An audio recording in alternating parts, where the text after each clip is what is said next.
میں وہ بکنے والا نہیں ہوں، میں اقتدار کے پیچھے جانے والا ہوں۔ پی ٹی آئی کے لیے اتنی محنت کی کہ خود پھر ہار گیا لیکن ان کو جتا گیا۔ اور یہ بھی نہیں ہے کہ میں پی ٹی آئی کو مشکل وقت میں چھوڑ رہا ہوں۔ جب پرائم منسٹر عمران خان بنا تو میں کسی تقریب میں نہیں گیا، لیکن جب وہ جیل گیا تو مجھے سب نے ریکویسٹ کی کہ اب نواز شریف آ رہا ہے، آپ پی ٹی آئی کے لیے درخواست دیں۔ میں نے دے دی درخواست پی ٹی آئی کے لیے۔ تو اعظم سواتی جس کا تعلق مانسہرہ سے، اس نے پی ٹی آئی کے لیے درخواست دی۔ جب اس نے درخواست دی تو میں نے کہا وہ تو مجھ سے سینئر ہے، ٹکٹ اس کو ملے گا، تو میں پیپلز پارٹی میں نے شمولیت کر لی۔ یہ سمپل سٹوری ہے۔ وہاں پر جب زور آیا تو وہ چیخیں میں نے اعظم سواتی کی سن لی، تو مجھے یاد آیا کہ محترمہ کتنے لوگوں نے قربانی دی، وہ نہیں روئے، اور ادھر تھوڑا سا جب دباؤ آتا ہے تو یہ روتے ہیں۔ انشاءاللہ نواز شریف کا مقابلہ کروں گا۔ میرا نام زرگل خان ہے، میرا تعلق ایکس کالاڈا کا موجودہ تورغر سے 88 میں سیاست میں آیا۔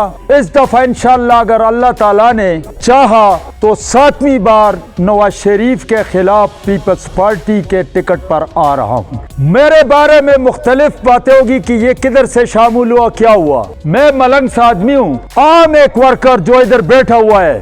مجھے کہا کہ آپ پیپلز پارٹی میں شامل ہو جائیں، اور میں شامل ہو گیا اس کے کہنے پر۔ میں نے کسی سے کوئی وہ نہیں کیا۔ آج تو میں وہ الیکٹیبل نہیں ہوں کہ جو اقتدار کے پیچھے جاتے ہیں۔ کے پی کے میں ایم ایم اے کی حکومت بنی، میں آزاد جیتا، تورغر سے ایم ایم اے کو بھی شکست دی، سب کو دی۔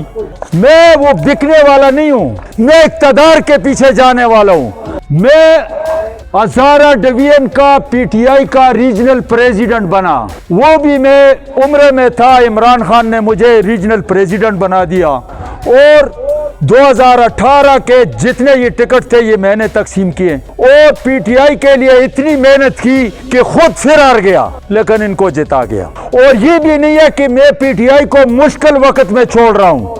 جب پرائم منسٹر عمران خان بنا تو یہ ملک فاروق بیٹھے ہوئے، میں کسی تقریب میں نہیں گیا جب وزیر اعظم تھا یا وزیر اعلیٰ تھے، لیکن جب وہ جیل گیا تو مجھے سب نے ریکویسٹ کی کہ اب نواز شریف آ رہا ہے، آپ پی ٹی آئی کے لیے درخواست دیں۔ میں نے دے دی درخواست پی ٹی آئی کے لیے۔ جب میں نے وہ درخواست دی کہ میں مقابلہ کروں گا تو اعظم سواتی جس کا تعلق مانسہرہ سے، اس نے پی ٹی آئی کے لیے درخواست دی۔ جب اس نے درخواست دی تو میں نے کہا وہ تو مجھ سے سینئر ہے، ٹکٹ اس کو ملے گا، تو میں پیپلز پارٹی میں نے شمولیت کر لی۔ یہ سمپل سٹوری ہے۔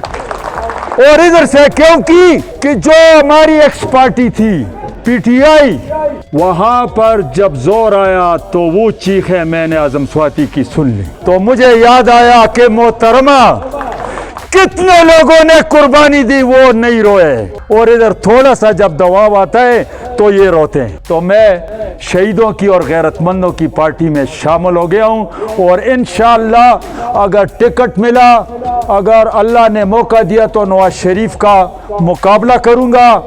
محترمہ کے بارے میں ٹائم کم ہے، بہت کچھ کہنا چاہتا ہوں، لیکن چونکہ وقت کم ہے انشاءاللہ بہت کچھ کہیں گے۔ پشتو میں ایک شعر کہنا چاہتا ہوں۔ وہ پشتو کا شعر یہ ہے کہ وہ کہتے ہیں چھوٹا بچہ جب پیدا ہوتا ہے تو اس بچے کو کہتے ہیں کہ جب تم پیدا ہوئے تو تم رو رہے تھے اور لوگ ہنس رہے تھے۔ ہنس اس لیے کہ خوشی ہوتی ہے بیٹا پیدا ہو جاتے اور تم رو رہے تھے، اور اس کو پھر دوسرا مصرع ہے کہ اب ایسے مرو کہ تم ہنسو اور لوگ روئیں۔ تو وہ پشتو میں کہتے یہ بے نظیر کے لیے کہ تچ پیداش میں تا جڑل خلق و خندلا وزدا سے مرشا چت خاندے و خلق جاڑی۔ اجازت چاہتا ہوں، خدا حافظ۔